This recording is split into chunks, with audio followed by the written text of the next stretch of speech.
शेख यान को दोबारा ले लेते हैं। हेलो। हेलो। हेलो। हेलो। हाँ जी, क्या हाल है, कैसे हो भाई आप? मेरा माइक इस बार सही है? हाँ जी, अभी तो ठीक है भाई। हाँ जी, क्या बात करेंगे? ठीक है। तो मैं ये बात करना चाहूँगा, इंसान का सिग्निफिकेंस क्या है यूनिवर्स के अंदर। अच्छा, चलें बताएं क्या है। ठीक है। हाँ, जैसे कि आपने अभी जो पिछले कॉलर आए थे बिलाल, उन्होंने कहा था कि इंसान का ये इस यूनिवर्स में मतलब कोई औकात ही नहीं है। आपने भी बोला था उसे, मैं भी उसे एग्री करता हूँ। आपने उसमें एकदम बहुत सही तरीके से कहा था कि हाँ, इंसान का वजूद 1 मिलियन साल के बाद होगा या नहीं। तो फिर ये मजहबी लोगों को ऐसा क्यों लगता है कि एक दिन कयामत आएगी, अल्लाह हम सबको उठा लेगा और हमारे हमारे साथ डे ऑफ जजमेंट आएगा। देखिए, मैंने ना आज एक वीडियो बनाई थी। वो मैंने बनाई थी दुनिया का सबसे पुराना रिलीजन क्या था, उसके ऊपर। तो जो जी। दुनिया में आज तक जो इंसान में सबसे पुराने रिलीजन के साइंस मिले हैं ना, वो 1 लाख साल पहले था। 100,000 ईयर्स पहले।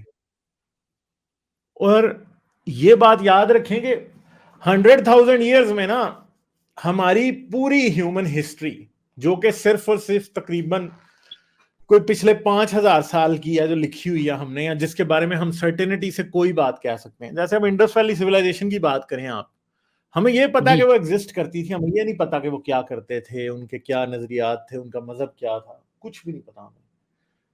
और इंडस वैली हम्म। सिविलाइजेशन जो है वो 3,800 ईयर्स पहले खत्म होती है। मेहरगढ़ की सिविलाइजेशन जो है वो तकरीबन 2500 साल, यानी 3,005, तकरीबन 4,500 ईयर्स पहले खत्म होती है। ठीक है। अब मसला ये है कि हमारी पूरी ह्यूमन हिस्ट्री, जो हमें असल में जिसके बारे में सर्टिनिटी से कुछ पता है ना, कि इसमें कौन बादशाह था, क्या था, कोई काल पड़ा तो पड़ा, क्या हुआ, वो सारी की सारी तकरीबन 5,000 ईयर्स की है। और 100,000 ईयर्स में 5,000 ईयर्स 20 टाइम्स आ जाते हैं। और मैं आपसे ये बात कह रहा हूं कि हमें सिर्फ और सिर्फ 21 आउट ऑफ 20 अपनी हिस्ट्री का पता है, बाकी का हमें पता ही नहीं। मैं आपको लिटरली ये बात बता सकता हूं कि दुनिया का सबसे मशहूर आदमी जो है ना आज, मेरी नजर में, अगर बंदे बंदे को जिसका नाम पता है, ठीक है, शायद एल्बर्ट आइंस्टाइन है, हजरत मोहम्मद है, जीसस है, इस तरह के लोग हैं जो बहुत मशहूर हैं।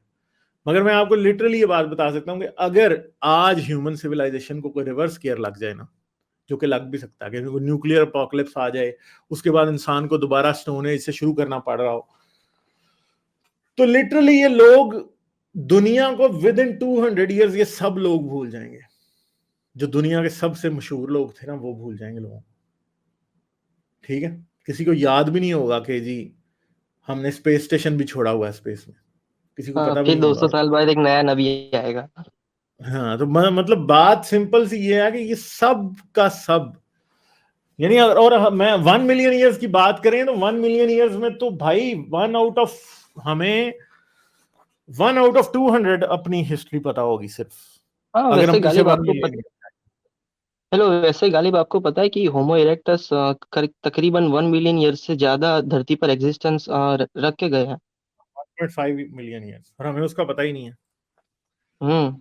हमें पिछली पिछली सदी के अंदर 19th सेंचुरी में 18 समथिंग में जाके होमो इरेक्टस का पता लगा, जी। नेanderथल का पता लगा।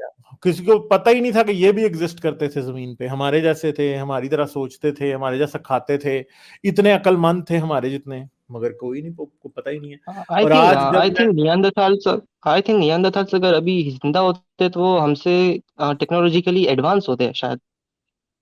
नहीं, ये कोई गिवन नहीं है। असल में बात हम ये जानते हैं कि निएंडरटॉल्स हमारे जितने इंटेलिजेंट नहीं थे, इसीलिए मोस्ट प्रोबब्ली वो एक्सटिंक्ट हुए हैं। उनकी क्रेनियल कैपेसिटी तो हमसे ज्यादा थी।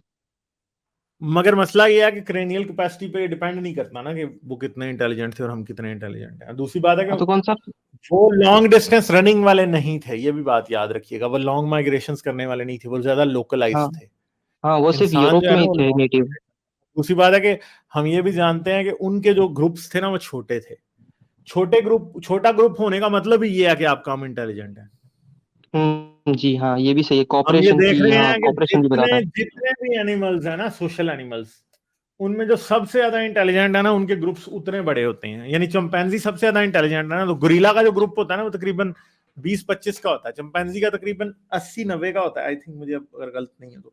बंदरों के ग्रुप्स इस तरह वैसे होते हैं, गालिब ठीक वैसे वैसे है। गालिब यहाँ पे मैं मेरा एक पॉइंट रखना चाहूंगा, जिधर हम ये कह सकते हैं कि अगर पुराने जमाने में रिलीजन आता नहीं तो इंसान इतना सारा एक दूसरे के साथ कोऑपरेट करते ही नहीं। सो आई थिंक कि ह्यूमन का जो टेक्नोलॉजिकली एडवांस जो हुए हैं, उनके अंदर रिलीजन ने भी एक मेजर रोल प्ले किया होगा शायद। हाँ, मैं तो मतलब रिलीजन का एक बड़ा मेजर रोल है, ये जो राइटिंग है ना, राइटिंग ये रिलीजन की वजह से ही बनी है। पता है आपको? आपको पता है दुनिया की हाँ सबसे हाँ, पहली वही राइटिंग तो। जो कि कॉनिफॉर्म राइटिंग है वो कैसे शुरू हुई थी? इसमें मेरा वीडियो भी बनाने का इरादा है, ठीक है। हाँ हाँ, पता है मैंने कैसे हाँ शुरू हाँ। हुई थी? नहीं नहीं, जो मैंने वीडियो देखा नहीं अभी। मेसोपोटामिया में ना, मेसोपोटामिया में बड़े बड़े मंदिर थे, वो बड़े बड़े मंदिर जो थे ना वो ग्रेन स्टोर का काम करते थे। कि हम्म जब जब फसल कटती थी ना तो लोग आके दान देते थे मंदिर में, और मंदिर में ना वो स्टोर हो जाते थे। तो वो हम्म उसका काउंट रखने के लिए उन्होंने सबसे पहले काउंटिंग इजाद की थी। और फिर शुरू हम्म में जब उन्होंने राइटिंग शुरू की थी ना, तो वो वन लिखता था ना, तो वन के साथ अगर किसी ने आके गंदम दी है ना, तो वो गंदम का साथ ना सिट्टा बना देता था। अगर किसी ने जी। कोकोनट दी है ना, तो वो साथ कोकोनट बना देता था। किसी ने अगर कोई और चीज दी है ना, तो वो साथ वो बनाता था। वो वन लिख देता था, फिर टू लिख देता था, इस तरह से करके वो पूरा का पूरा जो है ना वो रिकॉर्ड रखते थे। यहां से शुरू हुई है राइटिंग, ठीक है। तो तो राइटिंग, और वो मंदिर रिलीजन के एक, पंडित हाँ। थे जिन्होंने इजाद की थी। मंदिर के मतलब मंदिर के करते धरते थे जिन्होंने इजाद की थी। आप उनको पंडित कह लें, आप उनको जो भी कह लें, वो थे, उन्होंने इजाद की थी। फिर वो राइटिंग और कामों के लिए हो गई शुरू, आहिस्ता आहिस्ता करके वो इवॉल्व हुई। तो फिर पहले राइटिंग जो थी वो पिक्चर्स वाली थी, फिर उसके बाद वो फोनेटिक्स वाली आ गई। तो फोनेटिक्स वाली जब आई तो फिर सारा कुछ शुरू आ गया, हम्म ठीक है। हाँ, मतलब कि हाँ, मैं वही पॉइंट रखना चाह रहा था कि अगर हम जरा से भी आंखें खोल के देखते हैं तो क्लियर कट हमें पता चल जाता है कि खुदा नहीं हो सकता, लेकिन इन मजहबी लोगों को पता नहीं क्यों समझ नहीं पड़ती। देखें, हम उनको ब्लेम भी नहीं कर सकते ना, जब आप किसी की कंडीशनिंग ऐसी कर देते हैं तो फिर वो ऐसा ही हो जाता है। अब ये तो यस, आई सोसाइटी ने my self I conditioning am. की है ना, जब माँ बाप आपको सिखा देते हैं मजहब, तो आप कैसे छोड़ सकते हैं? आप देखें, जी हर किसी घर में के कोई एक एक बंदा ही एथियस्ट है जिसने मजहब छोड़ा है, बाकी तो नहीं, बाकियों ने तो नहीं छोड़ा, ठीक है। जी, खुद मैंने छोड़ाया। क्या आप गैस कर सकते हैं मेरी एज क्या होगी? मुझे लगता है आपको 20-22 के हो। मैं 17 का हूँ। 17 के हो, ठीक है, हाँ। अब 15 साल का था तब ठीक मैंने रिलीजन छोड़ा था। मुझे आपका चैनल तो अभी फिलहाल 2 महीने पहले ही पता चला था, तो मैंने सोचा आपसे भी बात कर लूँ। है। हम्म। तो हाँ, तो ये जबरदस्त। हाँ, तो ये जो अर्ली एज में हम जो एथियस्ट बनते हैं वो क्या सही है? यार ये ठीक है मेरे ख्याल में, अर्ली एज में जो ज्यादा अर्ली एज में एथियस्ट बनता है वो ज्यादा ठीक है मेरे ख्याल से। मतलब आप कितने इयर्स के थे जब आप एथियस्ट बने थे? यार मेरे ख्याल में मैं 2009 में बना था भाई। 2009 में मैं 24 साल का, 25 का था, मतलब मैं ठीक है। आपसे तो जल्दी बन गया शायद। हाँ हाँ, डेफिनेटली आप मुझसे जल्दी मान गए हो, मगर मसला ये है कि हमारे वक्त में उस टाइम इंटरनेट वगैरह इतना अवेलेबल भी तो नहीं था ना, हाँ जी, ठीक है। सही है। वो हाँ, वो उस जमाने में एथियस्ट बनना बहुत मुश्किल था वैसे। गालिब, आपने नहीं, ये उसमें भी रिसेंट इतना डिबेट देखी? मुश्किल नहीं था, फिर भी उस टाइम इंटरनेट आ गया था, हम इंटरनेट यूज करते थे। मगर जो मेन चीज है वो असल में ये है कि ज्यादा मुश्किल उन लोगों के लिए था जो 80s में और 70s में हो रहे थे, ठीक है, उनका हाँ मसला जी। ज्यादा था। हाँ। हाँ, तो आपने अभी फिलहाल मैंने जो आपके लेटेस्ट वीडियो पे कमेंट किया था उसको आपने डिलीट क्यों कर दिया? नहीं यार, मैंने तो कोई कमेंट नहीं किया मैंने भाई। सिर्फ आपको कई ये पूछा था कि कई कमेंट च- ऐसे भी होते हैं भाई जो कि यूट्यूब बैन कर देती है। हाँ ठीक है, ठीक वो है, ठीक है, हाँ यूट्यूब के खिलाफ जा रहे होते हैं, हाँ, तो ठीक है। आपने अभी फिलहाल रिसेंट डिबेट देखी यासर वाजदी की? नहीं, मैंने नहीं देखी। अवैस इकबाल और यासर वाजदी की रिसेंट डिबेट हुई थी नहीं, मैंने नहीं गॉस देखी, मुझे ब्रॉडकास्ट नहीं। में। अच्छा, यासिर वाजदी ने वैस इकबाल से डिबेट कर ली है? जी, कर ली। यासर वाजदी ने वीडियो भी डाल दी पूरी। अच्छा, बड़ी और हंस बात जी, है भाई, बात तो वो सुनो। मेरे साथ तो मानता नहीं है डिबेट करने को वो। अब बात तो सुने, उन्होंने एक बहुत ही भोंदा आर्ग्यूमेंट रखा था। उन्होंने कहा था आर्ग्यूमेंट फ्रॉम इविल। उन्होंने कहा कि ये यूनिवर्स के अंदर इविल और गुड एग्जिस्ट करता है, यही खुदा की सबसे बड़ी दलील है। अच्छा, वाह जी वाह, ये तो बहुत ही वाकई। उन्होंने बोला कि अगर यूनिवर्स खुद से अनकॉन्शियसली एग्जिस्टेंस में आया है तो या तो उसके अंदर इविल एग्जिस्ट कर सकता है या तो गुड।